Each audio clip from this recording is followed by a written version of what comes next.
Pemirsa, puluhan mahasiswa menggelar aksi unjuk rasa di Polres Cirebon Kota, Jawa Barat Rabu siang. Masa menuntut kasus pembunuhan Vina dan Eki pada tahun 2016 silam diusut tuntas. Aksi sempat diwarnai insiden saling dorong dengan petugas kepolisian.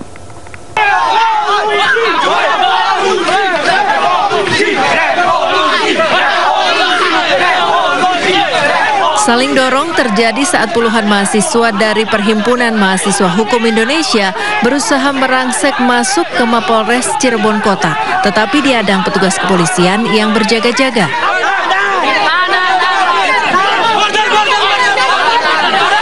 Massa memaksa menemui Kapolres untuk menyampaikan tuntutannya. Ketatnya penjagaan membuat mahasiswa terpaksa mengurungkan niatnya bertemu dengan Kapolres. Sebagai gantinya, massa kemudian membakar ban bekas di depan kantor Polres Cirebon. Mahasiswa menuntut transparansi penyelidikan kasus pembunuhan Vina dan Eki yang sudah berjalan 8 tahun. Mahasiswa mempertanyakan kerja polisi yang baru bergerak setelah kasus pembunuhan Vina dan Eki menjadi viral. Kecewanya di mana? Sesuai dengan instruksi Presiden, kasus ini harus segera selesai dan ditangani secara transparan mungkin. Tapi per hari ini kita datang ke Mako Polres Cirebon Kota, tapi 2 kali juga Kapolres Cirebon Kota itu tidak menemui kami. Berarti kami beranggapan bahwasanya ada apa di balik ini semua? Ada apa di Polres Cirebon Kota? Kan begitu. Usai berorasi, massa kemudian membubarkan diri dengan tertib. Dari Cirebon, Jawa Barat, To Iskandar, iNews melaporkan. Pemirsa, 3 dari 4 keluarga terpidana kasus Vina Cirebon telah selesai menjalani pemeriksaan di Ditreskrimum Polda Jawa Barat. Mereka mengaku dicecar puluhan pertanyaan terkait dengan pasal 221 KUHP atau rintangan penyidikan.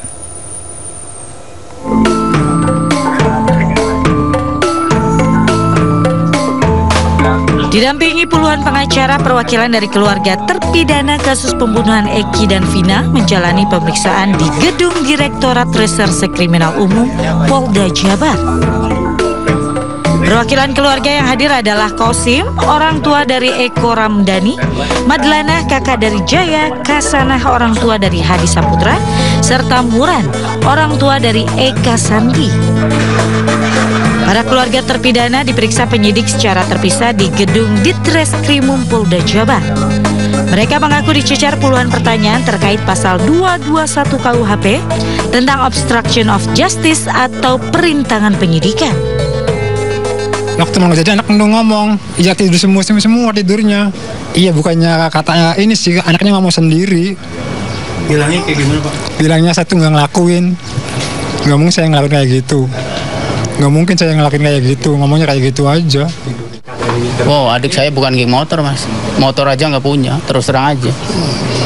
Artinya gimana Mas tanggapannya? Artinya tanggapannya seperti apa? Kalau di BAP kan itu geng motor. Ya pokoknya saya sih intinya kan setahu saya sih adik saya bukan geng motor. Bahkan motor aja nggak punya, Mas. Bener. Itu cuman ya buruh kasar lah, proyek, Mas, adik saya.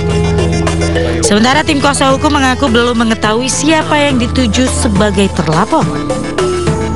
Kita nggak tahu terlapornya siapa, hanya ini karena proses masih penyelidikan dan ini hanya mengklarifikasi arahnya ke siapa itu belum jelas. Belum. Bang, ini apakah terkait dugaan pemberian keterangan palsu yang bergulir di persidangan? Pertanyaan soal KHP ini. Enggak. Ini menyangkut soal obstruction of justice kok, penghalangan penyidikan. Jadi hanya itu di 221-nya. Sejak para terpidana diminta memberikan keterangan tambahan oleh penyidik Polda Jawa Barat, hingga hari ini pihak keluarga mengaku kesulitan untuk menjenguk dan belum diberikan kesempatan untuk bisa membesuk para terpidana. Enggak sempat kayak gitu. Enggak sempat curhat. Tapi apa saja ketika ketemu nih, Pak? Ya paling ngelihat kondisinya aja sehat apa itu. Tapi selepas dipindah ke Bandung belum pernah ketemu sama sekali dengan siapa? Belum saat ini. Jadi hanya lebaran aja ya? Iya, lebaran. Para keluarga terpidana menyatakan semoga keterangan yang diberikan dapat membantu pihak kepolisian untuk segera mengungkap kasus ini. Dari Bandung, Jawa Barat, Tim Liputan iNews melaporkan. Pemirsa, polisi akan melimpahkan berkas perkara Peggy Setiawan tersangka kasus pembunuhan Vina dan Eki ke Kejaksaan Tinggi Jawa Barat hari ini. Berkas kasus Peggy dianggap lengkap agar kasusnya segera disidangkan. Baik, dengan saat ini, sampai saat ini berkasnya sudah cukup dan sudah tadi kami sampaikan di awal bahwa besok pagi insya Allah akan kita limpahkan kejaksaan. Mohon nanti dimonitor dan mohon nanti diikuti oleh teman sekalian supaya kita juga bisa menjaga, mengawal kasus ini supaya tidak ada sakwa sangka ataupun ada dusta di antara kita. Pemirsa, untuk mengetahui kondisi terkini terkait rencana pelimpahan berkas perkara Peggy Setiawan tersangka kasus pembunuhan Vina dan Eki ke Kejaksaan Tinggi Jawa Barat, kita sudah terhubung dengan rekan Irfan Budiawan di Kejaksaan Tinggi Jawa Barat. Baik, selamat pagi Irfan. Apakah benar hari ini berkas perkara Peggy akan dilimpahkan ke Kejaksaan dan jam berapa kira-kira rencananya? Ya, selamat pagi Nata dan juga Aulia. Memang betul berdasarkan informasi seperti yang disampaikan oleh Kadif Humas Polri, Irjen Pol Sandi Nugroho, bahwa hari ini akan ada agenda penyerahan berkas perkara pembunuhan Vina dan juga Eki Cirebon dari pihak Polda Jawa Barat ke Kejati Jabar. Dan saat ini tim dari iNews juga standby di Kejati Jabar untuk memantau seperti apa proses penyerahan berkas perkara yang diperkirakan berdasarkan informasi yang kami dapatkan akan dilaksanakan sekira pukul 10 waktu Indonesia Barat.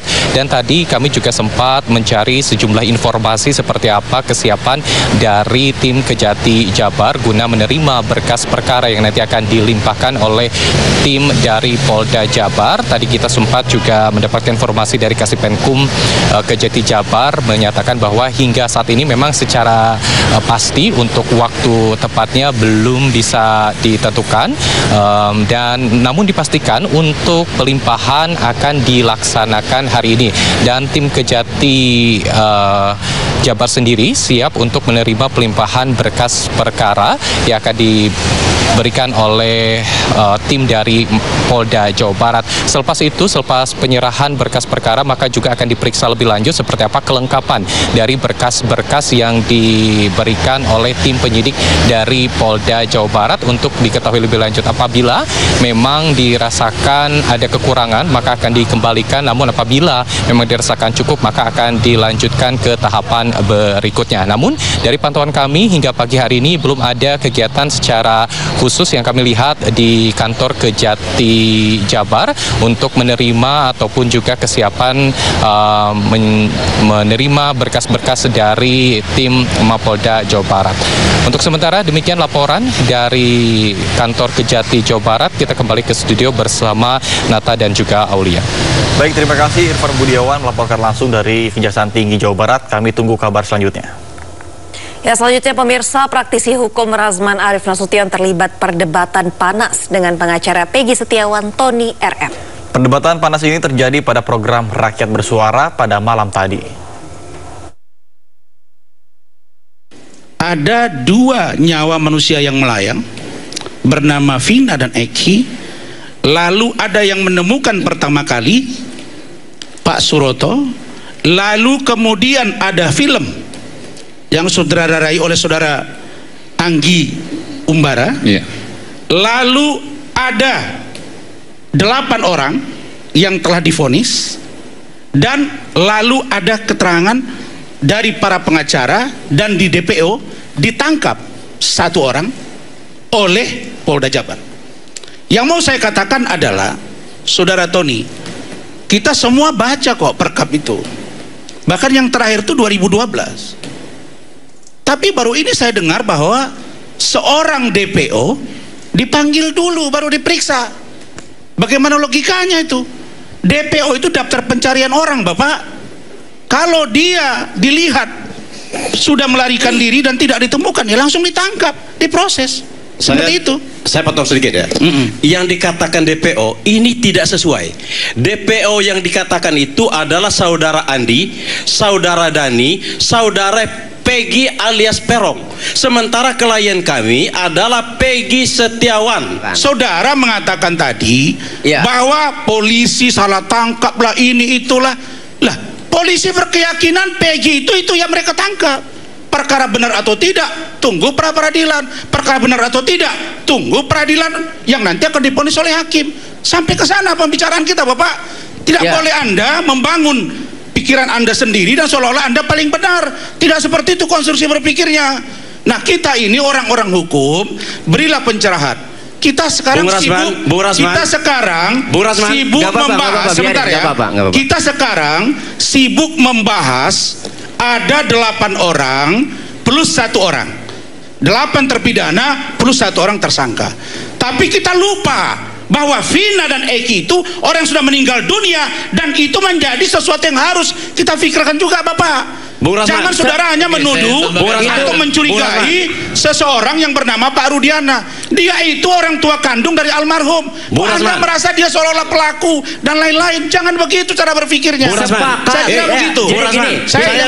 Saya ke kiri apa ke kanan nih sekarang? Saya jelaskan dulu, Bang Rasman. Saya mau lihat yang mana? Ke kanan. Bang Rasman, jadi begini Bang Rasman. Jangan Bang Rasman mengatakan kami jangan membangun dari pikiran yang ini. Bang Rasman sendiri itu menuduh si Peggy Setiawan pelakunya. Nggak boleh dong. Kapan saya tuduh? Nggak boleh katanya. Ya, makanya semua lagi dalam proses di peradilan.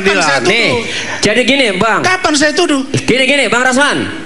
Saya ke kiri lagi. Jadi itu kan tadi ke kanan, baru ke Peggy kiri. Setiawan DPO. Nanti baru lurus. Ya. Oke. Ini Aiman nih jago nih, saya diuji nih. Ya. Peggy Setiawan DPO itu kan menurut saudara dan menurut penyidik. Menurut saudara, menurut polisi. Iya, menurut saudara dan menurut penyidik. Kan putusan hakim 3 orang. Peggy alias Peron, bukan Peggy Setiawan. Kan hakim Anda baca nggak putusannya? Polisi berkeyakinan. Anda baca nggak putusannya? Anda dari mana mengatakan bahwa itu Peggy alias Peron, bukan Peggy Setiawan. Mana sih Anda? Anda baca nggak? Polisi berkeyakinan. Udah nggak usah bawa. Mau saya kasih. Mana sama saya? Ada nggak fotokopinya sama Anda? Peggy alias Peron, Anda ini baca nggak ngotot Anda ini? Kok ngotot? Peggy alias Peron. Itu kan Anda kan? Kita baca. Coba Anda baca. Baca biar saya sudah baca semua, Anda perlu. Peggy alias Peron, bukan Peggy Setiawan. Saya udah baca. Anda mempersoalkan Peggy alias Peron. Kenapa nggak ada persoalkan Peggy alias Romi? Kenapa nggak ada persoalkan alias proses Romi? hukum. Saya tanya. Ketika Peggy pindah ke Bandung namanya Robi, kenapa nggak tanya? Kata siapa? Kata siapa? Kata bapaknya. Buktikan dong. Sudah. Laporkan sana. Gimana sih Anda ini? Udah. Tanya lagi. Kenapa 2 kakak dari Rudi Irawan? Kenapa berubah nama menjadi Absu Priadi? Kenapa nggak tahu istrinya dia menikah lagi? Kenapa 2 kakak? Apa hubungannya dengan Peggy? Mencurigai perilaku orang tuanya itu bisa diduga terkait dengan. Saya tidak pernah melakukan perbuatan itu. Ini fitnah. Bersumpah demi nama Allah. Aku bersumpah demi nama Allah. Aku sendiri kata kamu tidak bersalah. Saya tidak pernah melakukan perbuatan itu. Ini fitnah. Saya tidak mati. Saya tidak pernah melakukan perbuatan itu. Pemirsa, saatnya kita simak pantauan arus lalu lintas dan kami telah terhubung dengan Brigadir Putri dari NTMSI Polri yang kini berada di kawasan Senayan, Jakarta Selatan. Baik, Brigadir Putri, bagaimana pantauan arus lalu lintas dari tempat Anda melaporkan?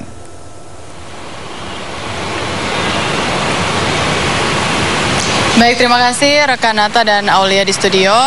Pemirsa, bersama saya Brigadir Putri Cikita melaporkan situasi arus lalu lintas yang langsung kami pantau di Bundaran Senayan, Jakarta Selatan, di mana kondisi arus lalu lintas di kawasan ini memang sudah terpantau cukup ramai di berbagai arahnya, dan hal ini terjadi dari arah Semanggi yang akan menuju ke arah Trunojoyo atau Blok M, dan yang akan mengarah ke arah Palmera sudah terpantau adanya antrian kendaraan yang didominasi dengan kendaraan pribadi baik roda 4 maupun roda 2.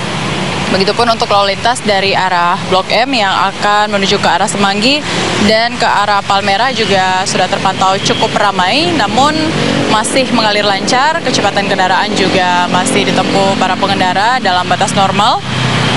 Sementara untuk lalu lintas dari arah Blok S yang akan menuju ke arah Trunojoyo ataupun ke arah Blok M pada pagi hari ini juga terpantau masih mengalir lancar. Dan untuk lalu lintas dari arah Blok S yang akan menuju ke arah Semanggi terpantau cukup ramai, didominasi kendaraan pribadi roda 2, terlihat kecepatan kendaraan juga ditempuh dalam batas berkisar kurang lebih sampai 30 km per jamnya. Antisipasi pertemuan arus kendaraan dari arah Trunojoyo dan kendaraan dari arah Palmerah yang akan menuju ke arah Semanggi. Kemudian untuk lalu lintas dari arah Palmerah yang akan menuju ke arah Semanggi juga terpantau masih lancar. Antisipasi banyaknya aktivitas masyarakat yang berlalu lalang di kawasan ini dan juga antisipasi adanya pertemuan arus kendaraan dari arah Trunojoyo dan kendaraan dari arah Palmerah yang akan menuju ke arah Semanggi. Sementara di kawasan ini juga terdapat jalur pesepeda dan jalur Transjakarta. Untuk itu dimohon pengendara yang akan melintas agar tidak mengambil jalur ini dan tetaplah pada jalurnya masing-masing demi keselamatan bersama. Dan untuk mengupdate seputar informasi kondisi arus lalu lintas lainnya, kami siap melayani Anda di call center kami 1506669 ataupun layanan SMS Center di 9119. Stop pelanggaran, stop kecelakaan, keselamatan untuk kemanusiaan. Demikian Brigadir Putri Cikita melaporkan, kembali ke rekan-rekan di studio. Baik, terima kasih Brigadir Putri melaporkan langsung dari kawasan Senayan, Jakarta Selatan. Selamat bertugas kembali dan salam presisi. Kita beralih ke informasi lainnya, pemirsa. Dukungan terhadap mantan Gubernur DKI Jakarta Anies Baswedan untuk kembali memimpin Jakarta terus berdatangan. Kali ini dukungan disampaikan ratusan warga dan juga salah satu ormas pemuda yang disampaikan saat bersilaturahmi dengan Anies Baswedan.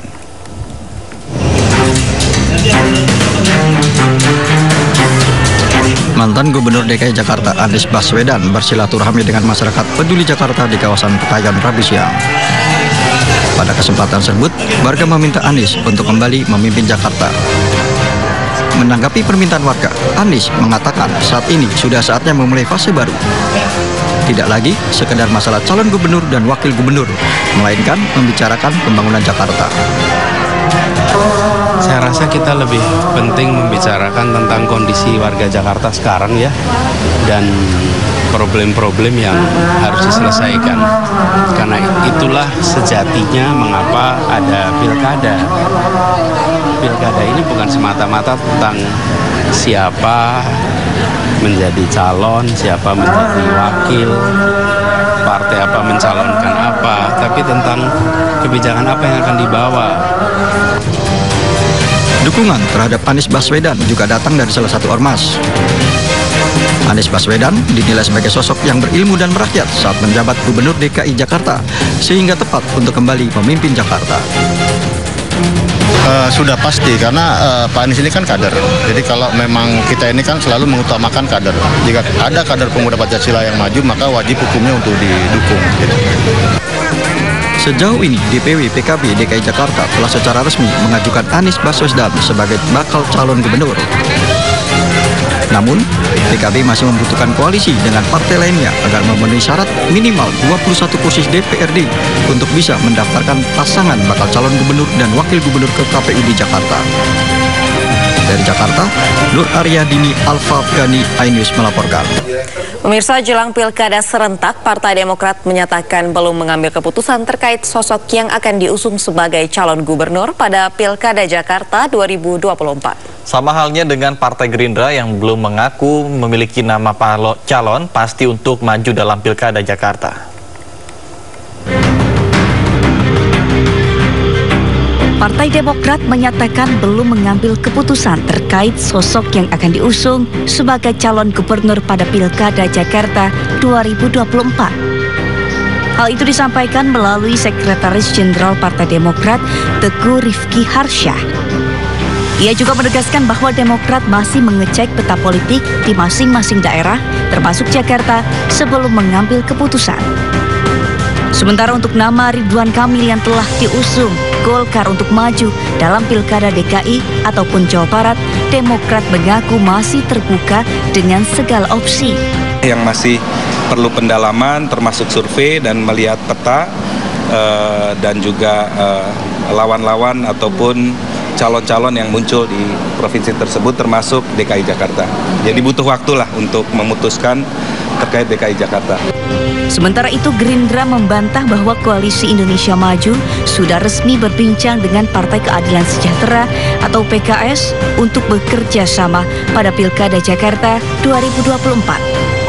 Hal itu disampaikan melalui Wakil Ketua Umum Partai Gerindra, Habibur Rahman. Yang sampai saat ini,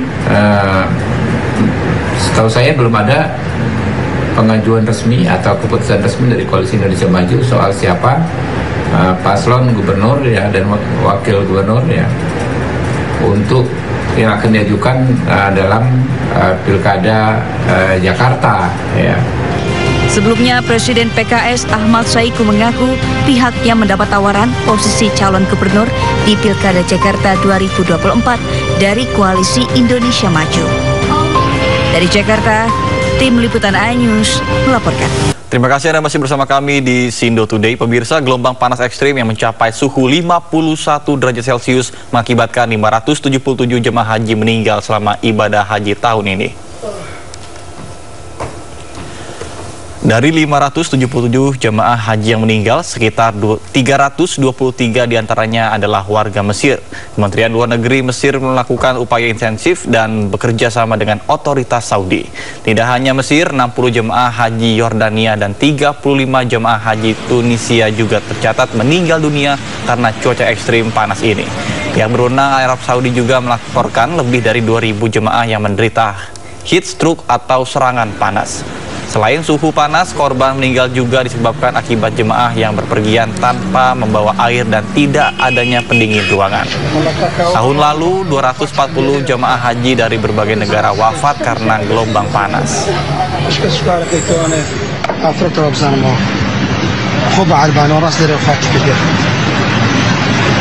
Ratusan ribu jemaah haji kemarin melanjutkan lontar jumroh di hari ketiga di Mina, Arab Saudi. Ya, lontar jumroh merupakan salah satu syarat rukun haji.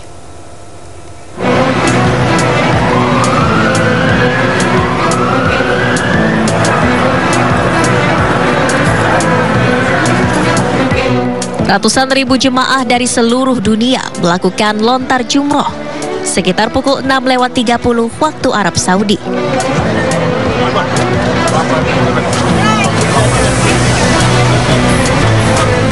Teriknya sinar matahari yang menyinari wilayah Mina tak menyurutkan niat para jemaah untuk melaksanakan salah satu rangkaian ibadah haji ini.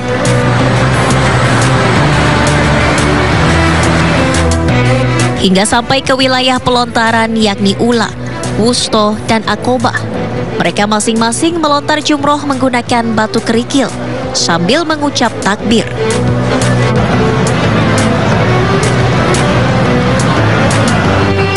Usai menyelesaikan lontar jumroh di Mina, jemaah haji akan kembali ke kota Mekah untuk menjalani tawaf wada atau tawaf perpisahan. Dari Mekah, Arab Saudi, Suhud Nur Fadli, iNews, anggota Media Center Haji 2024 melaporkan.